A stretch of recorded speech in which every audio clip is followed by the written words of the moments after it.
My marriage was doomed because we couldn't agree on one big issue. I never thought something as simple as a wedding ceremony could turn into such a complicated situation. A year ago, when I proposed to Rachel, everything felt so clear, so easy. We loved each other, we wanted to spend our lives together, and that was all that mattered. Or so I thought. Rachel and I had been together for a little over a year before I proposed. She was the kind of person who made everything feel lighter, like life was easier just by having her around. We met through mutual friends at a 4th of July barbecue, and from the moment we started talking, we just clicked. She was smart, funny, and had this way of making the most ordinary things, like grocery shopping or folding laundry, feel like a shared adventure. I knew pretty early on that she was the one, and when I asked her to marry me, she said yes without hesitation. We were both excited to start planning the wedding. We didn't want anything extravagant, a simple ceremony, a nice dinner with family and friends, and that would be it. The plan was to get married at the courthouse, sign the paperwork, and then celebrate with everyone in a beautiful banquet hall we had been eyeing for months. But then came the issue we hadn't anticipated, the church. I was raised in a Catholic family. We weren't the type to go to Mass every Sunday without fail, but faith was always part of my upbringing. My parents, Mark and Linda, were devout in their own way, and while they never forced religion on me or my younger brother, David, they did expect certain traditions to be followed. A church wedding, to them, wasn't just an option, it was a necessity. Rachel, on the other hand, grew up in a household where religion wasn't even a topic of conversation. Her parents, Tom and Susan, were both self-proclaimed atheists. They weren't hostile toward religion, but they saw it as unnecessary, a relic of the past that didn't fit into their way of thinking. Rachel had inherited their views, and while she respected other people's beliefs, she didn't see why she should take part in something she didn't believe in. At first, I didn't think it was a big deal. We had already agreed on a courthouse wedding, and I figured my parents would be fine with it once they saw how happy Rachel and I were together. But when I casually mentioned our plan over dinner one night, my mom put down her fork and stared at me like I had just told her I was moving to Mars. "You're not getting married in a church?" she asked, her voice full of concern. I tried to explain that Rachel didn't believe in church weddings, and that, honestly, I didn't feel strongly about it one way or the other. That didn't go over well. My dad, usually the quieter one in discussions like these, nodded along with my mom's concerns. "You were baptized. You had your first communion. You were confirmed. And now, when it comes to the most important day of your life, you're just going to skip over all of it," he said. I could feel the weight of their expectations pressing down on me. I hadn't even thought about my baptism or confirmation in years, but to them it wasn't just about tradition.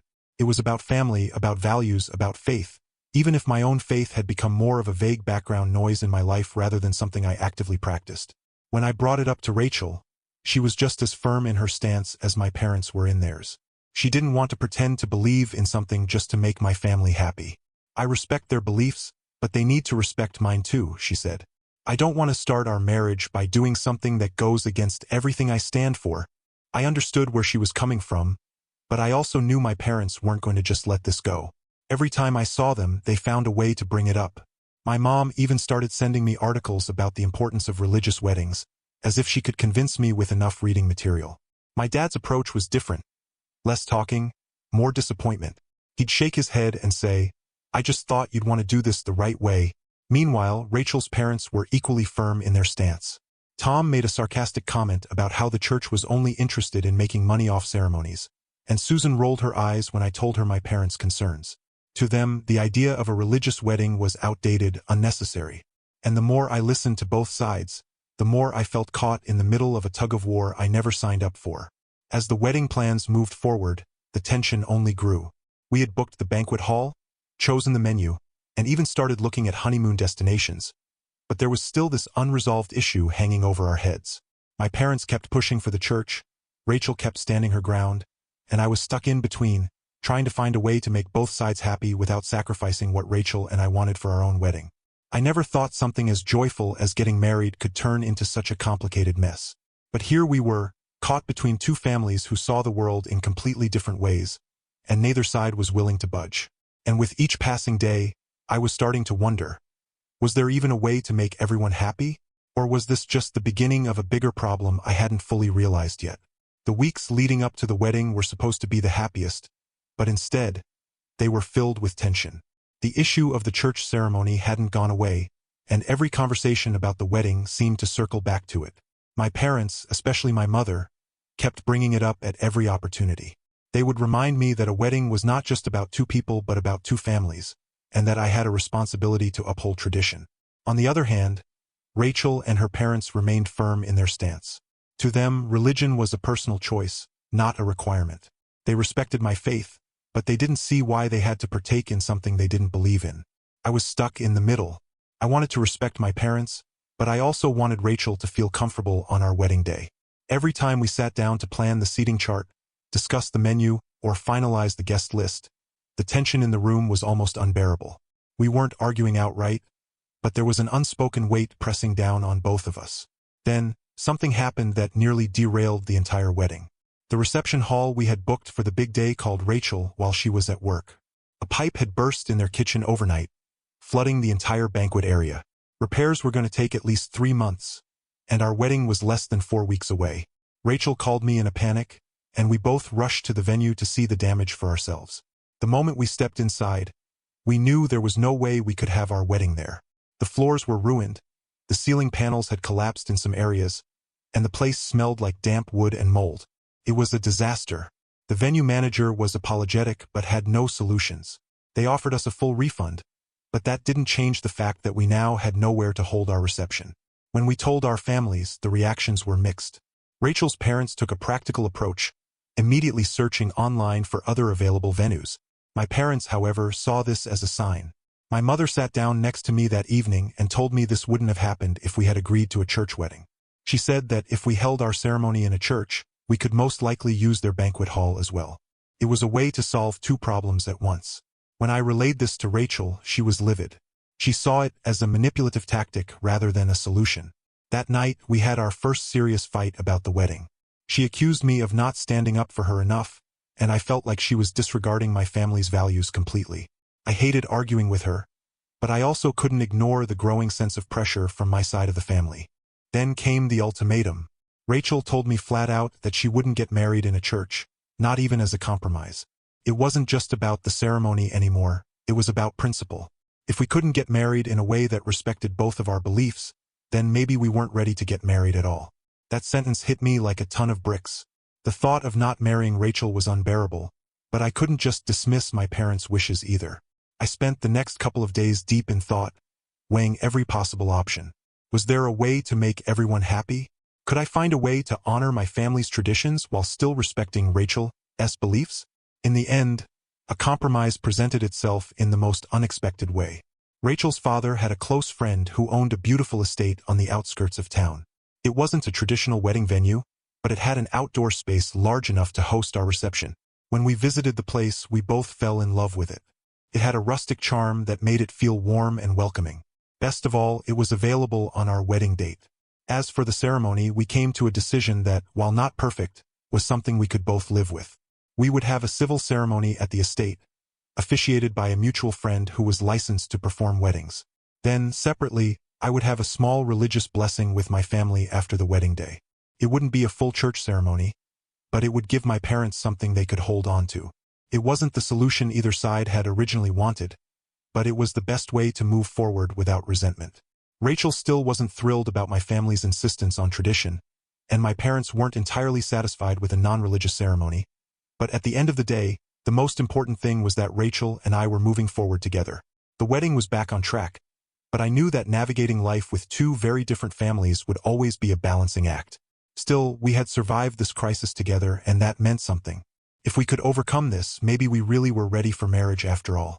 Looking back, I should have seen it coming. The signs were always there, but maybe I ignored them, or maybe I thought love could bridge any gap.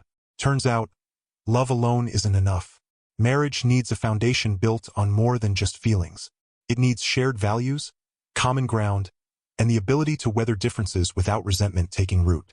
And now, after everything, I feel like I'm standing in a house that's slowly crumbling, brick by brick.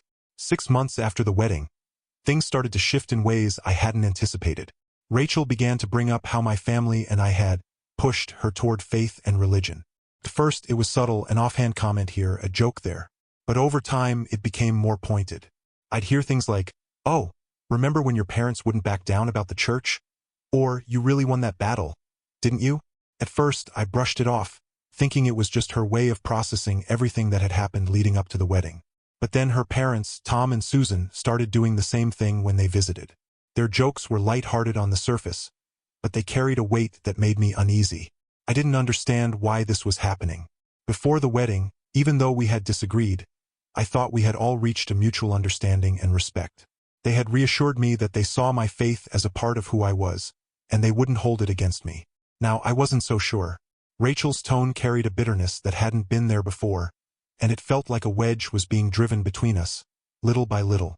Then, a year into our marriage, we had a child. A beautiful, healthy baby boy. I should have been overjoyed, but the moment the dust settled after the birth, the religious issue came roaring back, stronger than ever. I wanted to have him baptized. Rachel was adamantly against it. She saw it as an unnecessary ritual, something that didn't hold any significance for her or her family. "Why should I take my child to something I don't even believe in?" she asked. I countered with the fact that it wasn't just about her. It was about me, about my beliefs, about what I had always envisioned for my family. And then, of course, my parents got involved again. They were thrilled to have a grandson, but it wasn't long before they started asking when we'd set a date for the baptism. I had tried to avoid bringing it up, knowing it would spark another debate, but they pressed the issue. Rachel stood her ground. My parents stood theirs, and I was caught in the middle, torn between my wife and my family, between my faith and the desire to keep the peace. The arguments became more frequent, more exhausting. Rachel didn't agree to taking the baby somewhere and having something done to her there. My parents, on the other hand, saw this as a betrayal, proof that she had never really accepted our faith, that she had only tolerated it long enough to get through the wedding. And, to be honest, a part of me started to wonder if they were right. I had thought we were working toward common ground, but maybe we had just been delaying the inevitable. It wasn't just the baptism. That was just the latest battle in a war that had been simmering beneath the surface for months. We fought over the smallest things: how we'd raise our child, what traditions we'd follow, how we'd celebrate holidays. Every conversation seemed to circle back to the same fundamental truth. We were different people with different worldviews, and those differences were becoming impossible to ignore. The love that had once felt so effortless now felt like a burden. The laughter, the easy companionship, the excitement of building a life together. All of it had been replaced with tension, resentment, and an overwhelming sense of exhaustion. I started to dread coming home, knowing another argument was waiting for me. Rachel seemed just as tired of it as I was. We barely spoke unless it was about the baby, and even those conversations felt strained. I started wondering if I had made a mistake. Maybe love really does fade faster when you don't have common interests to hold you together. Maybe we had ignored too many red flags, convinced that our differences wouldn't matter in the long run. But they did matter. They mattered more than I ever could have imagined. Now, I find myself standing at a crossroads, unsure of what comes next. Do we keep fighting, trying to force something that no longer feels natural?